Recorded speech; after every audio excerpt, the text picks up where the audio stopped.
귀한 찬양 감사합니다. 오늘 예배드리는 모든 성도들에게 하나님께서 복 주시고 지켜주시고 은혜와 평강 주시기를 주님의 이름으로 축원합니다. 마태복음은 28장으로 이루어져 있는데 크게 세 부분으로 나누어집니다.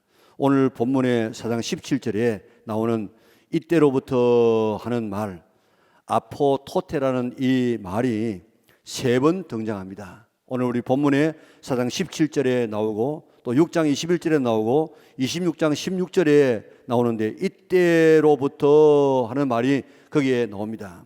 이때로부터 하는 이 말은 예수님의 생애의 중요한 분기점마다 이런 표현이 지금 나와집니다. 그래서 1장 1절에서 4장 16절까지 보면 메시아이신 예수님이 누구냐 하는 것을 이야기하면서 예수님은 우리의 왕이시다 그렇게 말씀하시고 4장 17절에서 16장 20절까지는 메시아이신 예수님이 하신 말씀이 뭐냐 이것을 5가지 설교로 묻고 10가지의 이적으로 7가지의 비유로 설명을 하십니다. 그리고 16장 21절에서 28장 20절까지는 메시아이신 예수님의 죽음과 부활에 대한 기록을 하고 있습니다. 오늘 본문 4장 17절에 이때부터 예수께서 비로소 전파하여 이르시되 그랬습니다. 1장 1절에서 4장 16절 이 전에는 공생애의 준비 기간이었습니다. 예수님이 누구시냐? 바로 예수님은 왕이시다는 사실을 족보로부터 시작해서 쭉 이렇게 증명하다가 오늘 본문 4장 17절에 와서는 예수님의 공생애가 비로소 시작되었다는 것입니다. 그런데 예수님의 공생애의 제일 첫 번째 하신 말씀과 첫 번째 하신 일이 오늘 우리가 읽었던 짧은 본문 말씀 속에서 소개되고 있습니다. 처음 하신 말씀과 처음 하는 일들은 굉장히 중요한 의미가 있습니다. 또 마지막에 한 말씀과 마지막에 한 이야기도 굉장히 중요합니다. 연설이나 설교에서도 첫 마디가 굉장히 중요합니다. 그런데 예수님께서 공생애에 들어서면서 하신 첫 번째 말씀이 뭐라고요? 회개하라 천국이 가까웠느니라. 예수님의 첫 번째 가르침은 천국입니다. 천국. 마태복음에 이렇게 천국을 이야기하다가 계속해서 천국 얼마나 이야기를 했냐? 42번이나 천국에 대한 이야기를 말씀하시다가 마지막에도 무슨 말을 하신 줄 아십니까? 천국에 대한 이야기를 하십니다. 예수님께서 부활하시고 성천하시기까지 40일을 이 땅에 계셨는데 그때 뭐 하셨느냐? 무슨 말씀을 하셨느냐? 하나님 나라의 일을 말씀하시니라. 하나님의 나라를 한자로 하면 천국입니다. 40일 동안 뭐 하시느냐? 하나님의 나라에 대한 이야기를 말씀하시다가 이제 하나님의 나라로 가시다는 것입니다. 그러니까 예수님 믿는다고 하면서 천국에 못 들어가면 가장 불행한 사람이 되고 마는 것입니다. 예수님은 왜 이 땅에 오셨느냐? 우리에게 천국을 주시기 위해서 오셨는데 그 천국에 못 들어가면 얼마나 불행한 인생이 되겠습니까? 성경 전체의 주제가 하나님의 나라, 천국입니다. 하나님께서는 에덴 동산, 천국과 방불한 에덴 동산을 만들어 놓았는데 그 천국과 방불한 에덴 동산을 잃어버렸습니다. 잃어버린 이 에덴 동산, 그 천국을 다시 찾아주시기 위해서 예수님께서 오시겠다 하다가 오셔가지고 그 일을 이루어서 마지막 계시록에 가게 되어지면 그 천국을 찾는, 그리고 우리가 들어가는 모습을 이야기하고 있지 않습니까? 그런데 여러분은 그 천국에 들어갈 준비가 되어져 있습니까? 예수 믿는 사람들은 천국에만 들어가는 것이 아니고 이 땅에서라도 거기에서 누릴 그 천국의 맛을 이 땅에서 보게 되는 것입니다. 그런데 오늘 이 땅에서 여러분들은 예수님을 믿고 난 다음에 여러분들의 마음속에, 삶 속에 천국을 경험하고 있습니까? 교회는 뭐 하는 곳이냐? 천국 가게 준비하는 곳입니다. 이렇게 천국 가게 준비시키는 교회에 다니다가 천국에 못 가면 얼마나 억울한 사람이 되겠습니까? 그런데 여러분은 천국 갈 준비가 되어져 있는가? 미래의 천국은 뭐 그것도 말할 것도 없지만은 지금 이 땅에서 누리는 이 천국을 내가 지금 경험하고 있는가? 예수님께서 이 땅에 오신 목적, 오신 이유가 우리를 천국으로 인도하기 위해서 이 땅에 오셨고 또 이 땅에서 천국을 경험하면서 살아갈 수 있도록 하기 위해서 이 땅에 오신 줄을 믿으시기를 바랍니다. 그런데 우리가 예수님을 믿는다고 하면서 정말 이 천국에 들어갈 이런 확신을 가지고 있는가? 그리고 천국에서 누릴 그 영광을, 그 기쁨을, 그 평화를 오늘 이 땅에서 우리가 좀 맛보고 살아가고 있는가? 우리 영락에 있는 모든 성도들은 천국에 넉넉하게 들어갈 뿐만 아니라 이 땅에서라도 천국을 맛보며 살아갈 수 있는 우리 영락의 온 식구들 될 수 있기를 바랍니다. 천국은 어떤 자가 들어갑니까? 회개한 자가 들어갑니다. 회개는 천국에 들어가는 관문입니다. 천국은 죄 짓지 않는 자가 가는 것이 아니고 회개하는 자가 가는 것입니다. 예수님의 첫 마디가 뭡니까? 회개하라, 회개하라. 그래야만 천국에 들어갈 수 있다는 것입니다. 회개하라 설교하면 듣기를 싫어합니다. 거부 반응을 일으킵니다. 한 주일 동안 내내 세상에 살면서 힘든 삶을 살아왔는데 교회 와서 위로하고 격려하는 말을 해야 되지, 교회까지 오면 죄인 취급하고 회개하라고 하면 기분 나쁘다. 그래서 회개하라든지 지옥 간다든지 이런 말은 하지 않아야 교회가 부흥되어진다 하는 이런 이야기들을 하고 있습니다.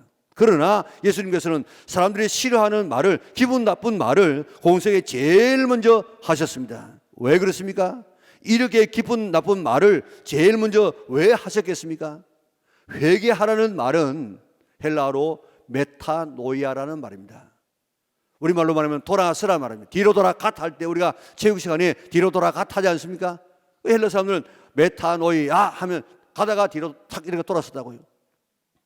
아장아장 걷는 30살 먹은 애가 아무것도 모르고 자동차가 질주하고 있는 도로로 들어간다고 하십시다. 부모가 그대로 가면 보고만 있겠습니까? 아무개야 나오느라 그러겠습니까? 아무개야 돌아서라, 뒤로 돌아오더라, 메타노이아 하고 아주 피 맺힌 그런 이 절규를 하지 않겠습니까? 회개하라 메타노이아라는 이 말씀은 지옥을 향해서 달려가고 있는 우리의 발걸음을 멈추고 천국으로 방향을 바꾸게 하시려고 메타노이아, 회개하라, 뒤돌아서라는 예수님의 사랑의 음성인 줄 믿으시기를 바랍니다. 돌아서라, 회개하라, 메타노이아는 예수님의 사랑의 절규입니다. 사랑하기 때문에 이렇게 우리에게 싫은 말들을 하고 있습니다. 회개하라는 이 말씀은 오늘 내게 주시는 말씀인 줄 믿으시기를 바랍니다. 그래서 내가 회개할 것은 무엇인가 깨닫고 회개하여서 천국을 누리고 천국에 들어가는 성도들 되시기를 바랍니다. 뭘 회개해야 되겠습니까? 어디에서 돌아서야 되겠습니까? 아담과 하와의 죄가 무엇입니까? 사탄이 유혹한 죄의 죄가 뭐겠습니까? 사탄이 뭐라고 이야기했습니까? 너 선악과 따먹으면 네가 하나님처럼 돼. 하나님 안생겨도 돼. 아담과 하와가 이 꼬임에 넘어가가지고 그가 선악과를 따먹지 않습니까? 자기가 하나님 되겠다는 것입니다. 하나님 간섭받기 싫다는 것입니다. 내 마음대로 살겠다는 것입니다. 하나님에게 종속되지 아니하고 하나님에게서 독립하겠다는 것입니다. 내가 주인으로 살겠다는 것입니다. 내 마음대로 살겠다는 것입니다. 아, 내가 내 마음대로 사는데 그게 뭐가 죄냐? 세상 사람들은 내 마음으로 살아가면 줏대 있는 인간, 아주 지조가 있는 인간이라고 그렇게 칭찬합니다. 그런데 오늘 하나님 앞에서는 내 마음대로 살아가는 그게 죄라. 그게 선악과 따먹는 것이라. 나무 가지가 나무 둥치에서 독립하는 순간, 떨어져 나오는 순간, 그때부터 가지는 죽음입니다. 사람이 하나님이라는 생명에서 떨어지는 순간, 독립되는 순간 죽음이요 지옥길을 가게 되는 것입니다. 모든 인류에게 아담의 죄가 유전되어져서 하나님을 떠나서 자기가 주인 되어져서 자기 하고 싶은 대로 살아갑니다. 먹고 싶은 대로 먹습니다. 가고 싶은 대로 갑니다. 그 길로 가는 것이 죽음의 길이요 지옥길로 가고 있기 때문에 예수님께서 오셔서 첫 마디가 바로 메타노이아, 돌아서라, 회개하라고 지금 말씀하고 있는 것입니다. 회개한다는 말은 이러한 삶에서 돌아서는 것이 바로 회개입니다. 회개는 다른 말로 말하면 주인 바꾸는 것입니다. 지금까지는 내가 내 인생의 주인이 되어져서 내 하고 싶은 대로 내 마음대로 지금 살았습니다. 내 먹고 싶은 거 다 먹고, 내 가고 싶은 거 가고, 내 하고 싶은 말 다 하고, 내가 돈 버는 돈 내 마음대로 쓰는데 뭐가 그게 죄냐? 이러면서 쓰고 싶은 대로, 가고 싶은 대로, 보고 싶은 대로 다 했습니다. 회개한다는 말은 이런 내가 주인 되어 살아온 이 삶을 내려놓고 예수님이라는 하나님이라는 주인을 내 삶의 중심에 모시고 그분의 명령을 따라서 이제 주인으로 삼고 살아가는 삶이 바로 회개하는 것이고, 이 사람에게 천국이 임하게 된다는 것입니다. 본래 에덴 동산에서는 하나님이 주인이었습니다. 하나님을 섬기며 살았습니다. 하나님의 뜻대로 선악과 먹지 말라 하면 먹지 아니하고 살아가는 곳이었습니다. 회개하라는 말씀은 본래의 그 자리로, 하나님을 주인으로 섬기는 그 본래의 자리로 돌아가라, 그런 말입니다. 그런데 어떻습니까? 우리가 예수 믿는다는 것은 그 예수님을 내 인생의 주인으로 바꾸었다는 것인데, 정말 내 인생의 주인이 예수님이고 하나님이십니까? 내 뜻이 아니라 하나님의 뜻을 앞세우고 살고 있습니까? 매사에 하나님의 뜻이 무엇인지 물어보고 살고 있습니까? 신앙생활은 내 마음대로 하던 삶에서 돌아서서 하나님을 내 삶의 주인으로 삼고 살아가는 삶입니다. 이것을 우리는 회개라, 그렇게 말합니다. 내 인생의 주인은 내가 아닙니다. 내가 내 인생의 주인이라고 하면 내 생명, 내 시간, 내 재능, 내 마음대로 할 수 있어야 되는데, 그런데 내 생명 내가 좌지우지할 수 있습니까? 하나님은 지금도 오라면 지금도 우리는 가야 됩니다. 내 생명 내 것 아닙니다. 그렇기 때문에 내 마음대로 하면 안 돼요. 시간을 내 마음대로 할 수 있습니까? 시간이 내 것이라고 하면 늙지 않아야 됩니다. 그런데 흘러가는 세월은 어떻게 막을 수가 없습니다. 재능도 내 것이라고 하면 더 좋은 재능, 최고의 재능을 내가 가져야 되는데, 재능도 내 마음대로 가지는 것이 아닙니다. 내 것이 아니기 때문에 그렇습니다. 예수님이 나의 주인이시고 만물의 주인이시다, 이 고백이 신앙의 출발점임을 믿으시기를 바랍니다. 이 고백으로 구원받고, 이 고백으로 하나님의 자녀가 되고, 이 고백으로 천국 가게 되는 줄 믿으시기를 바랍니다. 내 인생의 주인이 내게서 예수님으로 바뀌어지는 것, 옮겨지는 것이 신앙의 핵심입니다. 영국의 엘리자베스 여왕은 민정시찰을 자주 해서 백성들의 그 상태를 늘 살피면서 정치를 했는데, 어느 날 혼자서 한 할머니가 살고 있는 그 집에 방문을 했습니다. 이런저런 이야기를 하다 보니까 할머니가 너무너무 신앙 좋은 할머니입니다. 그래서 물었습니다. 할머니의 생애 가운데서 최고의 손님, 가장 귀한 손님은 어떤 분이었습니까? 물었습니다. 이 신앙 좋은 엘리자베스 여왕은 어떤 대답을 기대하면서 물었는가 하면, 그야 예수님이시죠, 이런 대답을 기대하고 물었는데, 그 할머니가 대답하기를 내 생에 가장 귀한 손님, 소중한 손님은 바로 엘리자베스 여왕님입니다. 내게 제일 귀한 손님이지요. 이 실망한 여왕이 할머니가 물었습니다. 예수님이 제일 귀한 손님이 아니겠습니까? 그러니까 이 할머니가 대답하기를 예수님은 우리 집의 손님이 아니고 우리 집의 주인입니다. 주인. 살고 계시는 나의 주인입니다. 이 엘리자베스 여왕이 거기에 감동을 먹었다고 하지 않습니까? 예수님은 내 삶의 손님이 아닙니다.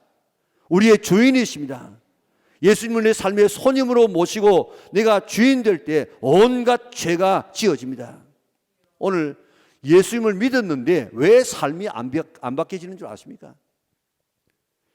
자, 우리가 잘 아는 홍영길 목사님이 예수만 믿으면 오늘 천국이 올 것이다, 그래가지고 목숨을 걸고 민족 복음화를 위해서 매진했습니다. 그가 목회하는 가운데 1000만 명의 성도가 생겼습니다. 이제는 천국이 우리나라에 오겠구나 했는데 전혀 나라도 달라지지 않고 사람도 달라지지 않습니다. 그래서 이 예수만 믿어서 되는 것이 아니고 성경 말씀을 공부해야 되겠구나, 제자 훈련을 빡세게 해야 되겠구나, 그렇게 생각하고 제자 훈련에 올인했습니다. 그런데 사람이 안 바뀌어. 그가 고백했습니다. 왜 사람이 안 바뀌느냐? 안 바뀌는 이유는 바로 회개하지 않았어. 그 회개가 뭐냐? 오늘 우리 속에 예수님이라는 주인을 세워야 되는데 내가 주인 되어 있기 때문에 안 바뀌어지는 것입니다. 여러분들 어느 집에 초대가 돼가지고 손님으로 갔는데 그 집에 가가지고 막 가재도구로 옮기고 또한 이 청소도 하고 막 그렇게 합니까? 안 해요. 손님이기 때문에 내가 그 집에 가서 손대지 않습니다. 주인이라야만 거기 가서 벽지도 바르고 이 도구도 옮기고 그 집을 청소하고 그러지 않습니까? 왜 오늘 우리의 삶이 안 바뀌지느냐? 예수를 믿고 교회 다니는데 예수님을 내 삶의 주인으로 모시지 않냐고 손님으로 모시고 있기 때문에 예수님께서 우리의 삶에 변화를 주지 않습니다. 오늘 우리 이제 예수님을 정말 우리의 삶에 예수님을 모셔가지고 내가 주인이 아니고 예수님이 주인이 되셔가지고 주님이 주시는 명령과 그분의 지시를 따라서 뜻을 따라서 살아가는 성도들 될 수 있기를 바랍니다. 그럴 때 오늘 우리 속에 참 예수님이 주인 되어지면 우리 마음속에 천국이 이루어지고 우리가 세상을 떠나면 천국에 넉넉하게 들어가게 되는 줄 믿으시기를 바랍니다. 그러지 못할 때에 이제 발생되는 자범죄가 있습니다. 자범죄. 이것도 우리가 하나하나 우리가 회개해야 됩니다. 하나하나 회개. 그래야만 우리가 회개해야만 내 속에 천국이 임하고 장차 천국에 갈 수 있는 것입니다. 내 삶의 주인은 누굽니까? 하나님이라면 늘 물어야 됩니다. 물어야. 성경 가운데 두 대표적인 사람이 있습니다. 한 사람은 다윗이고 한 사람은 사울입니다. 사울은요, 다윗은 자기 위에 또 다른 하나님이 계신 줄 알고 자기 속에 늘 하나님을 모시고 살았습니다. 그래서 언제든지 하나님 이럴까요? 저럴까요? 물었습니다. 그리고 그 지시 따라서 살았습니다. 그러니까 그의 일생은 늘 하나님의 보호와 형통의 삶을 살았습니다. 사울 보세요. 사울은 자기 위에 하나님이 없어. 자기가 최종적인 왕인 줄 알고 자기 마음대로 합니다. 한 번도 하나님 앞에 물어본 적이 없습니다. 또 딴 생각을 가지고 묻기 때문에 하나님 대답도 안 했습니다. 오늘 내 삶의 주인은 누군가? 나는 내 마음대로 살고 있는가? 다윗처럼 늘 무슨 일이든지 작은 일이든지 큰 일이든지 기도하면서 하나님을 왕으로 섬기고 하나님 앞에 묻고 그의 대답을 듣고 생활하고 있는가? 사울처럼 내 마음대로 살다가 자기뿐만 아니고 자기 온 가문이 완전히 지금 망하지 않습니까? 이제 우리 내 삶의 주인을 바꾸는 성도들 되시기를 바랍니다. 오늘 통해서 내 삶의 주인은 바로 예수님이시다, 하나님이시다 고백할 수 있기를 바라고 그렇게 살 수 있기를 바랍니다. 내가 주인 삼은 모든 것 내려놓고 내 주 대신 주 앞에 나가 내가 사랑했던 모든 것 내려놓고 주님만 사랑해. 내가 주인 삼은 모든 것 내려놓아야 천국이 임합니다. 내가 사랑했던 모든 것을 내려놓아야만 천국이 내게 임할 수 있는데 오늘 내가 주인 삼은 것이 뭡니까? 주인 삼은 것. 내가 주인 될 때가 있습니다. 돈이 주인 되고 자식이 주인 되고 명예가 주인 되고 장락이 주인 될 때가 있습니다. 내가 사랑했던 모든 것이 뭡니까? 그거 내려놓아야 돼. 그곳에 바로 예수님을 하나님을 세워놓아야만 우리 마음속에 천국이 임하는 줄 믿으시기를 바랍니다. 회개란 내가 주인 된 삶을 예수님을 주인으로 모시는 것입니다. 하나님을 완벽하게 주인으로 모셨을 때가 바로 언제였습니까? 타락하기 전에 에덴 동산이었습니다. 그때 뭘 누렸습니까? 풍조와 평안과 온갖 축복을 다 누렸습니다. 회개하여서 이런 천국을 누리며 살아가는 성도들 되시기를 바랍니다. 예수님은 죄인들을 회개시켜 천국에 데려가기 위해서 이 땅에 오셨습니다. 그 외에 우리가 잘못된 길로 가는 것들이 있지 않습니까? 그것 메타노이아 회개하고 돌아서야만 됩니다. 우리가 많은 말씀드리지만은 십계명에서부터 한번 살펴보세요. 주의를 지키지 못하는 이런 삶을 살고 있다고 하면은 돌아서야 돼. 메타노이아 해야 됩니다. 회개해야 됩니다. 그래야만, 그래서 우리가 정말로 성수주의를 할 수 있습니다. 부모를 거역하고 부모에게 효도하지 아니하는 이런 삶을 살고 있다면 거기서 돌아서야 돼. 돌아서야 회개해야 됩니다. 그래서 효도해야 됩니다. 사람을 죽이는 일에 우리가 앞장선다고 하면 우리는 살리는 일에 우리가 앞장서야 됩니다. 가늠하는 음란한 이런 삶을 살고 있다고 하면 거기서 돌아서야 돼. 회개해야 돼. 메타노이아 해야 돼. 깨끗한 삶을 살아야만 내가 천국의 삶을 누릴 수 있고 천국에 갈 수 있습니다. 남의 것을 불의한 방법으로 내가 취하고 도둑질하고 그래서 취하고 있다고 하면 이거 회개해야 돼. 그리고 돌아서야 됩니다. 그래서 나눠주는 삶을 살아야 됩니다. 거짓말하고 지어내는 이런 말을 하면 거기서 돌아서고 회개해야 됩니다. 그리고 정말 진실한 삶을 살아야 됩니다. 남의 것을 탐내고 남의 것을 탐내는 이런 삶을 살고 있다고 하면 그것도 우리가 다시 한번 회개해서 돌아서서 이제 자족하는 삶을 살아야 되는 것입니다. 내가 주인된 것에서 돌아서서 하나님을 내 삶의 주인으로 삼아 순종하는 우리 성도들 될 수 있기를 바랍니다. 그리고 우리가 잘못된 길에서 지금 걸어가고 있다 하면 거기서 돌아서서 회개하여서 메타노이아해서 새로운 삶을 살아가는 성도들 되시기를 바랍니다. 그때 오늘 우리에게 그 하늘나라에서 누릴 그 천국을 이 땅에서 경험하게 되어지고 우리 마음속에 천국이 임하게 되어지고 우리가 세상을 떠나는 날 장차 영원한 천국의 축복을 누리게 될 것인데, 이런 축복을 누리는 우리 영락에 온 성도들 될 수 있기를 바랍니다. 이렇게 돌아선 사람이 누구냐? 바로 예수님의 제자들입니다. 예수님은 이외의 사람들을 불러서 주님의 제자가 되게 했습니다. 예수님께서 공생의 가운데 제일 먼저 하신 말씀이 뭐라고 했습니까? 회개하라, 천국이 가까웠느니라. 예수님께서 제일 처음 하신 일이 뭐라고요? 제자를 부르신 일입니다. 제일 처음 한 것은 어떤 의미가 있다고요? 그만큼 중요하다는 것입니다. 그러니까 예수님께서 왜 이 땅에 오시느냐? 천국을 주시기 위해서. 왜 이 땅에 오시느냐? 천국을 이루어가는 사람을 키우기 위해서 오셨습니다. 그러니까 이 천국과 제자대학, 이 제자훈련은 예수님의 세계에서 가장 중요한 그런 두 기둥입니다. 뿐만 아니고 오늘 우리들도 이런 삶을 살아가야 되는 줄 믿으시기를 바랍니다. 그만큼 제자 사역은 중요하다는 것입니다. 예수님은 이 시장에 오셔서 책 한 권을 쓰지를 않았습니다. 교회당 하나를 짓지를 않았습니다. 3년 동안 하신 일은 제자를 세우는 일밖에 안 하셨습니다. 그 제자들도 12명입니다. 저 공자는 3,000명의 제자가 있었다고 하지 않습니까? 그런데 12명. 그 12명의 제자들도 그저 볼품이 없는 제자들이었습니다. 우리가 사람을 택할 때는 어떤 사람을 택합니까? 미국의 대통령이 바뀌면 그 대통령 바뀔 때 그 아래에 있는 뭐 말단지가 아니고 중요한 요직 3,000개가 바뀐다. 3,000개가. 그런데 그 3,000개가 바뀌면 어떤 사람을 씁니까? 아주 스펙이 좋은 사람, 많이 배운 사람, 순발력이 있는 사람, 그리고 자기가 철학이 같은 사람, 그리고 또 자기 선거할 때 공로가 있는 이런 사람들을 거기다 앉히지 않습니까? 회사에서 사원한 사람을 뽑아도 소위 스펙을 보면서 뽑습니다. 자격자를, 경력자를, 능력 있는 자를 뽑습니다. 결혼할 때도 조금 더 나은 사람, 조금 나은 사람 이렇게 하다가 그만 결혼 시기를 놓치는 사람들 있지 않습니까? 그런데 예수님께서 그 큰 천국의 이런 이 프로젝트, 천국을 이루기 위해서 드림팀을 뽑을 때에 어떤 자를 뽑았습니까? 대부분이 어부입니다.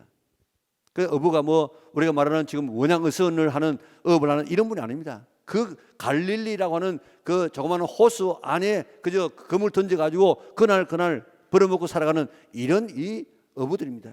그들 어부가 반이에요. 죄인 취급을 받아서 상종하지 않았던 이 세리와 같은 사람도 있었습니다.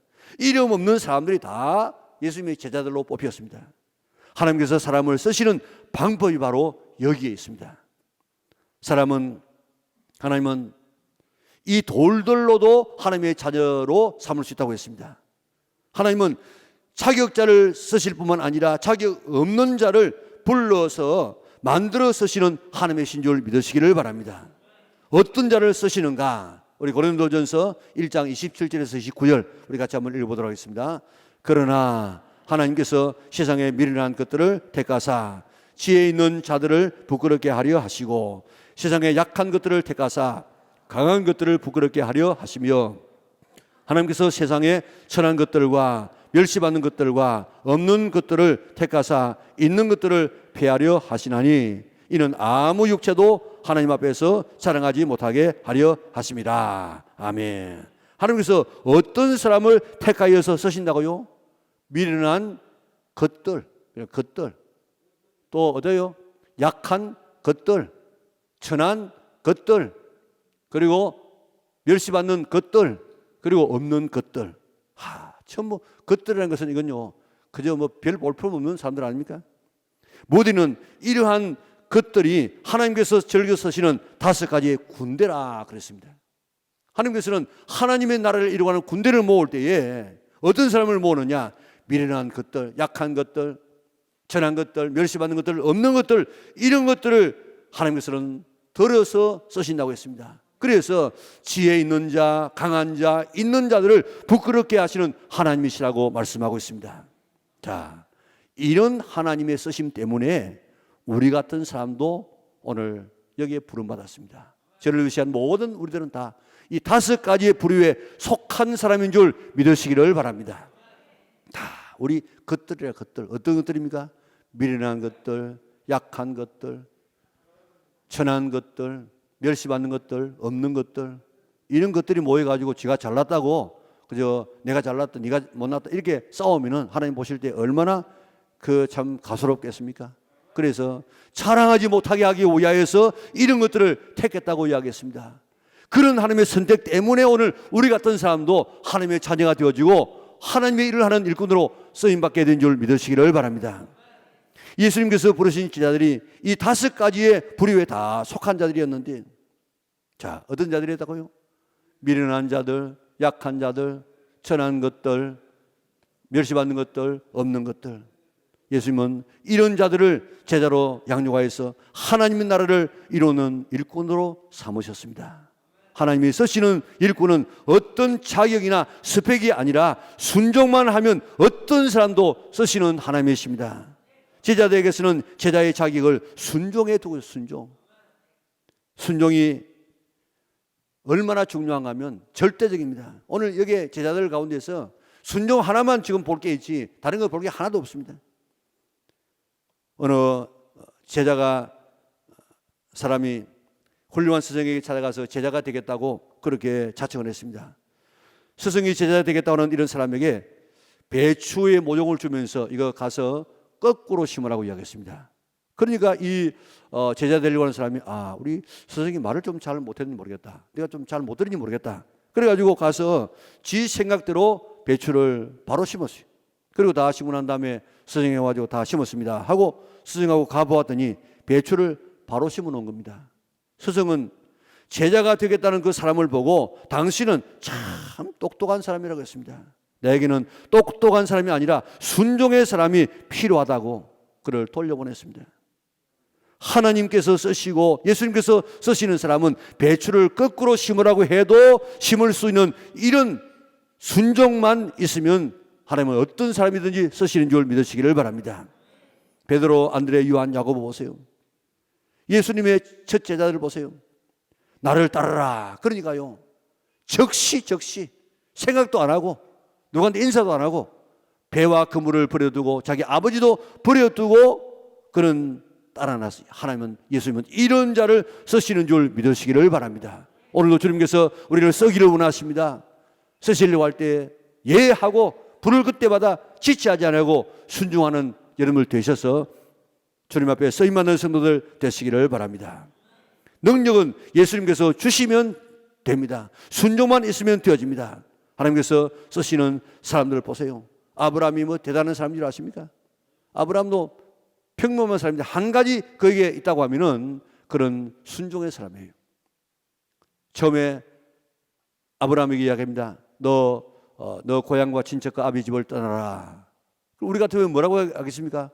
어디로 갈까요? 물어볼 것도 아닙니까? 그런 물어보지도 않고 그가 일어나서 이삿짐을 꾸렸습니다. 다른 사람이 물었을 겁니다.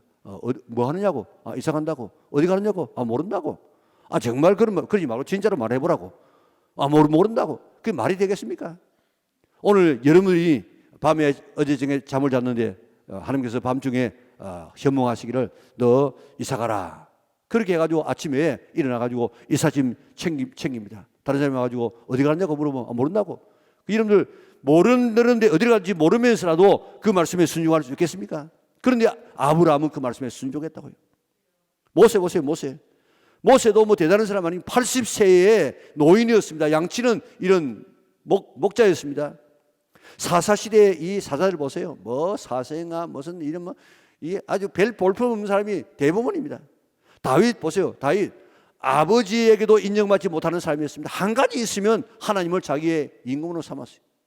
예수님의 제자들 보세요. 한결같이 미련한 것들, 약한 것들, 천대받는 것들, 없는 것들, 멸시받는 것들 이런 사람들이었습니다. 교회사를 보세요.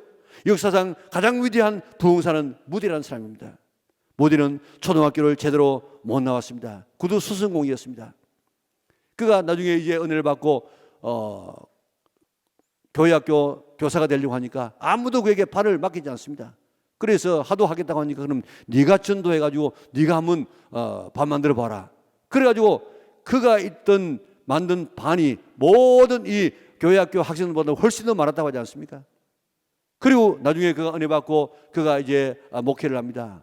그런데 30분 설교를 하면 30번 이상의 말이 안 되는 말을 해. 어순이 안 맞아. 뜻이 제대로 전달 안 돼.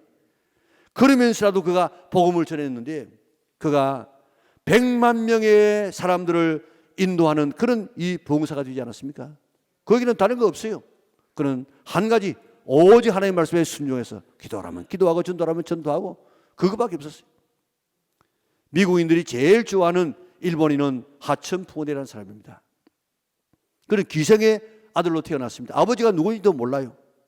그래가지고 뭐 여기저기로 이렇게 보내졌는데 누구도 키우려고 안 하니까 보육원에 보냈습니다. 그 원에 가서 아버지 없이 크니까 참 얼마나 힘든지 모릅니다. 그런데 전도자가 지나가면서 예수 믿으면 천국 가고 하나님의 자녀가 된다고 하니까 눈이 번쩍 들었습니다. 가지고 물었습니다. 기생 아들도 예수 믿으면 하나님의 자녀가 되느냐고. 될 수 있다고. 그래가지고 가가지고 예수님을 믿었습니다. 그의 몸도 건강하지 않아서 폐병으로 지금 죽어가는 사람이었습니다. 그럼에도 불구하고 하나님을 의지하고 정말 믿음으로 살았더니 일본의 정신적인 지도가 되어졌습니다. 우리나라의 최초의 서양인 이사가 누군 줄 아십니까? 백정의 아들입니다. 세상에서는 이렇게 미련하고 약하고 천하고 멸시받고 없는 것들 보면 어떡합니까? 무시합니다. 그리고 짓밟아 버립니다. 그저 만나지 않습니다. 그러나 하나님은 미련한 자, 약한 자, 천한 것들, 멸시받는 것들 없는 자들을 들어서 오늘도 너는 내 자녀라고 자존심을 심어주십니다. 생명이 없는 사람에게 생명을 주십니다. 사람에게 무시받지만은 나는 너를 무시하지 않는다. 세상에서는 무가치하게 보일지라도 너는 내게 가치 있는 존재다. 세상에서 여러분들 무가치하게 취급받을지라도 하나님이 우리를 얼마나 귀하게 여긴 줄 아십니까? 하나님이 이렇게 미련하고 이렇게 약하고 이렇게 천하고 이렇게 멸시받고 이렇게 없는 내지만은 하나님은 나를 위해서 아들을 대신 죽게 할 만큼 그렇게 가치 있는 그리고 사랑하는 귀한 존재임을 우리에게 늘 가르쳐주고 있습니다. 그렇기 때문에 오늘 우리는 보통 사람이 아님을 믿으시기를 바랍니다. 세상에서는 이렇게 이런 사람들을 무시하고 짓밟지만은 그러나 하나님은 내가 연약할수록 더욱 귀히 여기사 높은 보좌 위에서 낮은 나를 보시는 그런 분이 바로 우리가 믿는 하나님이신 줄 믿으시기를 바랍니다. 하나님이 이런 날을 지금도 쓰시기 위해서 우리를 부르십니다. 한 가지만 있으면 됩니다. 뭐만 있으면 된다고요? 순종하는 마음만 있으면 됩니다. 다른 거 다 없어도 부르실 때 순종해서 쓰임받는 우리 영락의 온 성도들 되시기를 바랍니다. 하나님은 오늘도 우리로 하여금 사람 낚는 업으로 영혼을 구원하는 최고의 가치 있는 일을 하기를 부르십니다. 단순히 교회에 왔다가 갔다 가는 군중이 아니고 그저 교인이 아니고 성도 정도에서 끝나지 아니하고 정말 예수님의 제자로서 예수님을 닮아서 예수님의 사역을 개성하는 이런 일들을 하기를 원하시는 줄 믿으시기를 바랍니다. 부르실 때 아멘하고 순종하여서 쓰임받는 우리 영락의 온 성도들 될 수 있기를 바랍니다. 제자로 나서시기 바랍니다. 영혼 구원만큼 귀한 일이 없습니다. 우리가 부르는 찬송가 가운데 그런 게 있지 않습니까? 약한 나로 강하게 가난한 날 부하게 눈먼 날 볼 수 있게 주님에게 행하셨네. 우리 주님은 어떤 분이냐? 약한 나를 강하게 하셔서 쓰시는 분이십니다. 가난한 나를 부하게 해서 쓰십니다. 눈먼 나를 볼 수 있게 만들어서 쓰시는 이런 주님이 우리가 믿는 주님이신 줄 믿고 나는 미련하다, 나는 약하다, 나는 천하다, 나는 멸시받는, 나는 못 배웠다, 나는 없다 이런 이제 핑계하지 말고 주님께서 우리를 부르실 때 우리 예하고 순종하여서 하나님 앞에 쓰임받는 우리 영락의 온 성도들 될 수 있기를 주님의 이름으로 축원합니다. 네가 미련하고 약하고 천하고 멸시받고 없어도 쓰시기를 원하십니다. 영혼 구원의 위대한 제자로 부르기를 원하시는 분이 바로 하나님이신 줄 믿으시기를 바랍니다. 하나님의 부름에 쓰임받는 성도들 되시기를 바랍니다. 순종하면 하나님이 쓰십니다. 능력은 하나님이 주십니다. 예수님의 첫 마디가 회개하라 천국이 가까웠느니라. 예수님의 첫 사역이 제자를 부르시는 사역이었습니다. 이것은 우리 인생의 가장 중요한 두 가지입니다. 우리가 천국 갈 수 있어야 됩니다. 이 땅에서 천국을 소유하면서 천국의 삶을 우리가 경험해야 됩니다. 어떻게 하면 그런 삶을 살 수 있습니까? 회개하면 되어집니다.